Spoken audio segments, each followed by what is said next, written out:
नौकर ने सोचा, यह बच्चा मेरे किसी काम का नहीं, क्यों ना इसे अपने मालिक के पास ले चलूं? उनकी कोई संतान भी नहीं है, शायद वे इसे अपना लें। ऐसा सोचकर वह मालिक के पास गया। पनचक्की का मालिक उस बच्चे को देखकर बहुत खुश हुआ।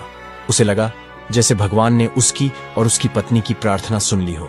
पति पत्नी दोनों ने बहुत प्रेम और स्नेह से उस बच्चे का पालन पोषण शुरू कर दिया। जैसे जैसे वह बालक बड़ा होने लगा, उसके चेहरे की आभा और तेज बढ़ते गए। जो भी उसे देखता बस देखता ही रह जाता। एक दिन भाग्य ने फिर कुछ ऐसा मोड़ लिया कि राजा एक बार फिर उसी बच्चे के पास जा पहुंचा। राजा किसी काम से उसी रास्ते से बाहर जा रहा था जिस रास्ते पर वह पनचक्की थी। तभी रास्ते में अचानक बहुत बड़ा तूफान आ गया, तो राजा को उसी पनचक्की के पास रुकना पड़ा। पनचक्की पर एक सुंदर युवक को बैठा देखकर राजा चौंका। उसने पनचक्की के मालिक से पूछा, क्या यह तुम्हारा बेटा है? यह तो बहुत ही सुंदर है। पनचक्की का मालिक बोला, हाँ, यह मेरा बेटा है, क्योंकि मैंने ही इसे पाल पोस कर बड़ा किया है। आज से करीब 14 साल पहले यह बच्चा हमें एक लकड़ी के संदूक में मिला था। राजा को पुरानी बातें एकदम ताजा हो गईं। चक्की के मालिक की बात सुनकर राजा को बहुत आश्चर्य हुआ कि वह बच्चा, जिसे वह अब तक मरा हुआ समझ रहा था, अभी तक जिंदा है। उसने उस लड़के को खत्म करने की एक और तरकीब सोची। वह पनचक्की के मालिक से बोला, क्या आप इस लड़के को मेरा एक काम करने की आज्ञा दे सकते हैं? दरअसल मैं रानी के पास एक पत्र भिजवाना चाहता हूँ। यह पत्र बहुत ही जरूरी है।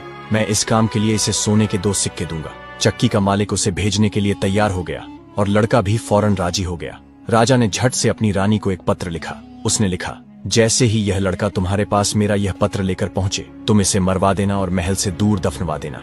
यह सब कुछ मेरे वापस आने से पहले हो जाना चाहिए। इतना लिखने के बाद पत्र को मुहरबंद कर राजा ने वह पत्र उस लड़के को दे दिया। लड़का वह पत्र लेकर राजमहल की ओर चल दिया। वह आज तक कभी अपने घर से बहुत दूर नहीं गया था, इसलिए वह राजमहल का रास्ता नहीं ढूंढ सका और जंगल में भटकने लगा। शाम ढल चुकी थी, तभी उसे अंधेरे में दूर एक रोशनी दिखाई दी। वह दौड़कर उस रोशनी की ओर गया तो देखा कि वहां एक छोटा सा कच्चा घर था। उस घर में कोई दरवाजा नहीं था। जब वह अंदर गया तो देखा कि एक बूढ़ी औरत आग जलाकर अकेली बैठी है। बूढ़ी औरत ने उससे पूछा, बेटा, तू कहाँ से आ रहा है और तुझे कहाँ जाना है? लड़का बोला, मैं पास के गांव की पनचक्की से आ रहा हूँ और रानी माँ को यह खत देने जा रहा हूँ, लेकिन मैं रास्ता भूल गया हूँ और अंधेरा हो गया है। तभी मुझे दूर यह घर दिखाई दिया तो रात बिताने के लिए यहाँ चला आया।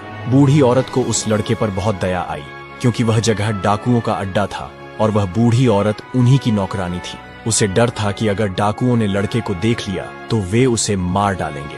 ये जानकर लड़का थोड़ा घबरा गया, पर अंधेरे में कहीं और जाना भी आसान नहीं था और दिन भर चलने से वह बहुत थक चुका था, इसलिए उसे जोरों की नींद आ रही थी। बुढ़िया के कहने पर वह घर के एक कोने में चुपचाप जमीन पर सो गया। आधी रात के बाद जब डाकू घर लौटे तो किसी अजनबी